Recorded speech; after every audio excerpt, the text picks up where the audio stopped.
बेहतरीन मालूमात के लिए हमारे चैनल को सब्सक्राइब कीजिए, वीडियोस को लाइक कीजिए और वीडियोस दोस्तों के साथ शेयर कीजिए।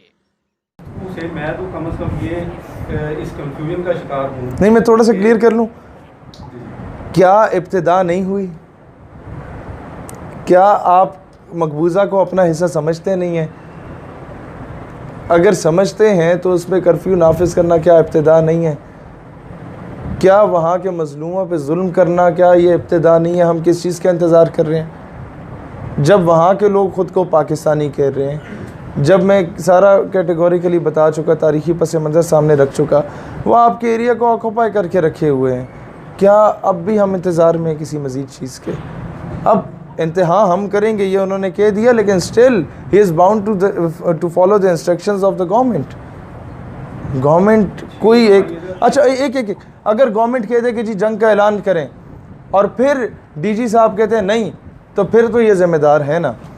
लेकिन अगर गवर्नमेंट वैसे ही माजरत ख़वाना रवैया इख्तियार करे तो हम खामा खा में मलबा किसी और पे सारा तो नहीं कराया जा सकता। लेकिन अगर आप दुनिया से कट ऑफ होकर अगर तमाम फैसले करने लगेंगे तो आप तो बिल्कुल अकेले रह जाएंगे दुनिया में। देखें दुनिया से क्या, मैं वही आज अगर यूनाइटेड नेशंस की अगर कोई अहमियत नहीं है तो फिर चाइना क्यों बैठा है उसमें? अगर यूनाइटेड नेशंस की कोई अहमियत नहीं है तो अमेरिका क्यों बैठा है वहाँ पे? अगर यूनाइटेड नेशन की अहमियत नहीं है तो इंडिया क्यों बैठा हुआ है वहाँ पे? अगर यूनाइटेड नेशन की अहमियत नहीं है तो अफगानिस्तान, इराक, शाम और दूसरे ममालिक, तमाम इस्लामी ममालिक जो हैं वो क्यों बैठे हैं? मैं वही वहाँ से निकल रहा है। बहुत मैं चाहता था कि इस तरह का सवाल किया जाता, और ये अक्सर सवाल किए जाते हैं और हर बंदे को मैं जवाब नहीं दे पाता था, लेकिन ये क्या आपने कर लिया ऊपरली मैं जवाब दे पाऊँगा। देखें, यूनाइटेड नेशन में अफ़गानिस्तान बैठा है, लेकिन अफ़गानिस्तान ने मिन्नतें तरले नहीं किए, उसने आखिरी खून के कतरे तक जंग लड़ी। उसने पहले रूस को शिकस्त दी, उसने अब अमेरिका को मुज़ाकरात पे मजबूर किया। ये भी तो मामला देखें। अब उसी अक़वाम मुत्तहिदा में लिबिया भी था और इटली भी था, लेकिन उमर मुख्तार लड़ा था, फिर शहादत मिली, फिर 10 साल के बाद जाके लिबिया आज़ाद हुआ। आज उसके नोट पे उसी उमर मुख्तार की तस्वीर है। अक़वाम देखें, हमें तस्लीम कर अफगानिस्तान के ऊपर तो अमेरिका ने जंग मुसल्लत की थी, तो हमारे मैं यही तो अर्ज कर रहा हूँ। आप क्या समझते हैं कि अगर पाकिस्तान के ऊपर जंग मुसल्लत की जाती है तो हमारी जो कौमी सलामती के इदारे हैं, फौज है या सिविलियन आर्मी है, क्या वो इस काबिल नहीं है कि वो अपने आप को अपना defence? Sir, they are more than capable. इसलिए बनाया है कि वो सिर्फ उसके साथ खेलने के लिए, एटम बम करने के लिए। सर वही तो, यही तो मुझे दुख है कि हमारी सिविल गवर्नमेंट ये बार बार कहती है कोलेटरल डैमेज, एटॉमिक वॉर हो जाएगी, ये हो जाएगा। ये स्टेटमेंट्स नहीं देनी चाहिए, नंबर 1। नंबर 2 बात ये है कि आपको कैपेबिलिटी पे कोई शक नहीं होना चाहिए अपने इदारों के, ना मुझे है। और मैं हमेशा, मेरा ख्याल है इतना DG ISPR फ़ौज को नहीं डिफेंड करता होगा जितना मैंने किया हमेशा। बात ये सर, क्वेश्चन ये है कि क्या जंग मुसल्लत हुई है या नहीं हुई? क्या आपके इलाके पे दुश्मन घुस जाए और आप क्या नहीं जी जंग मुसल्लत नहीं हुई, वो उस कमरे में घुसा है, इस कमरे में आए तो मैं देखूंगा? बार बार ऐसी स्टेटमेंट्स देना कि जी आज़ाद कश्मीर पे इंडिया आया तो फिर मैं देखूंगा, क्या मकबूजा हमारा नहीं है? सर ये बहुत लॉजिकल बात है। अगर उस पर आप अक़वाम मुत्तहिदा के चरणों में बैठे रहें तो वो हल नहीं करेंगे। आप थोड़ा सा एग्रेसिव रोल प्ले करना पड़ेगा हमें, उसके बाद जाके आप उन्हें मजबूर कर सकते हैं। पाकिस्तान की पूरी गवर्नमेंट हिस्ट्री को अगर आप देखें, उसको स्टडी करें, तो जो इस वक्त पाकिस्तान की खारजा पॉलिसी कश्मीर के हवाले से चल रही है वो पाकिस्तान की हिस्ट्री में कभी नहीं रही। इसी तरह इस वक्त मौक़िफ़ कश्मीर के मसले पे उठाया गया है। इससे पहले आर्टिकल नंबर 370 कभी नहीं उठाया, 35A और 370 कभी ज़ेर बहस आया भी नहीं था। इंडिया ने जबरी तसल्लुत पहले किया भी नहीं था, इंडिया भी इसे मुतनाज़ा हिस्सा मानता था। इंडिया ने लद्दाख को अलग पहले भी नहीं किया था। इंडिया जम्मू और कश्मीर को एक डिस्प्यूटेड टेरिटरी तस्लीम करता था। इंडिया मानता था कि अक़वाम मुत्तहिदा की करारदादें ही इसका हल है। क्या इंडिया अब मानता है?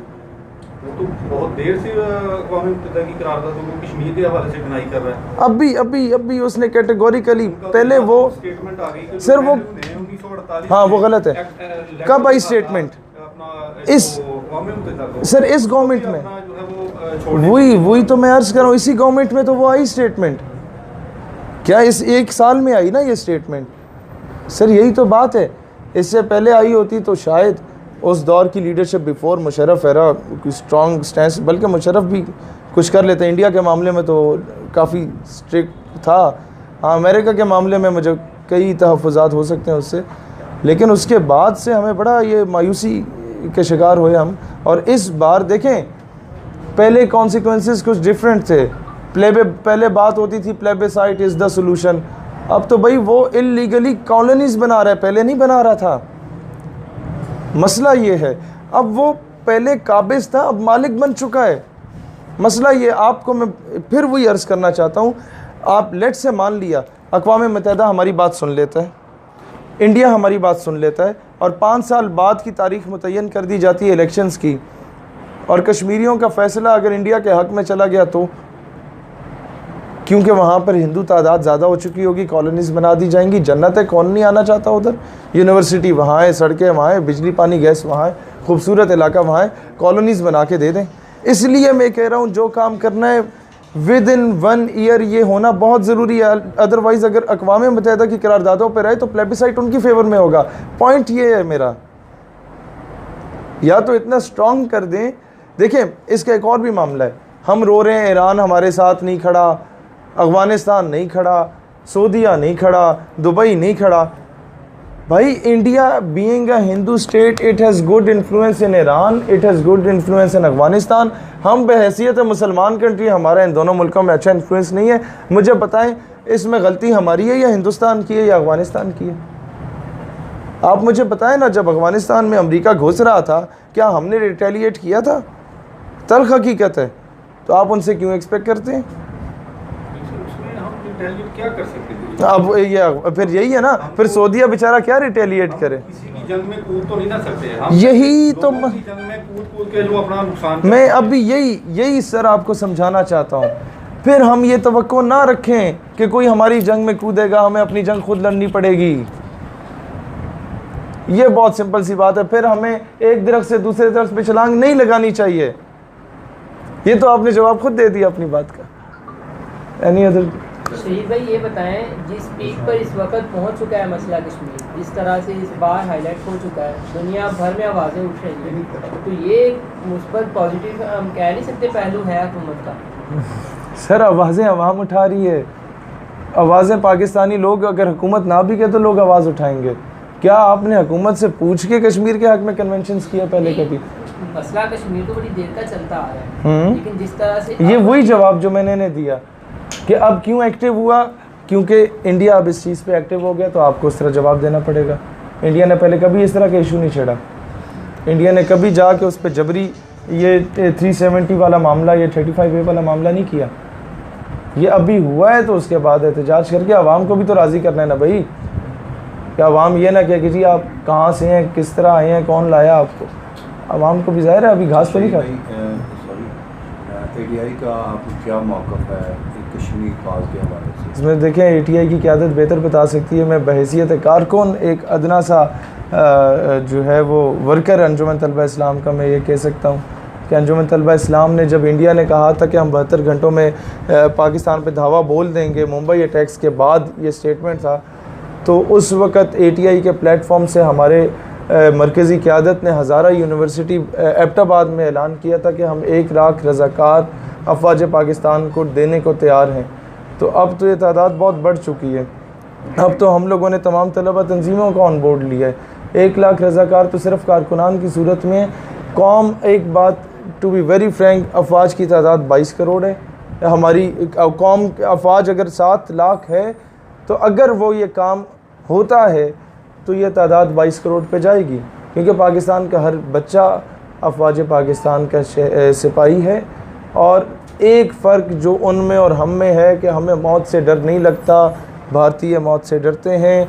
ये बहुत वाज़ेह बात है कि जब भारत माता की जय और नारे तकबीर लगना है तो 30% इंडियन आर्मी जो मुसलमान हैं, कहीं ना कहीं वो थरथराहट ज़रूर होगी, कहीं ना कहीं वो बगावत की बात ज़रूर होगी, कहीं ना कहीं खालिस्तान मूवमेंट ज़रूर उभरेगी।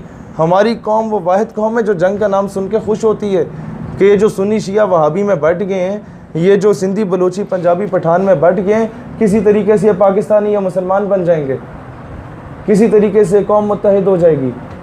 ये इस हिसाब से भी हमारे लिए बड़ी फेवरेबल कंडीशंस होंगी मुस्तकबिल में। तो बहुत शुक्रिया तमाम अहबाब का। अल्लाह ताला आपको सलामत रखे और हमारे लिए दुआ करें कि अल्लाह अमली तौर पे हमें कुछ करने की तौफीक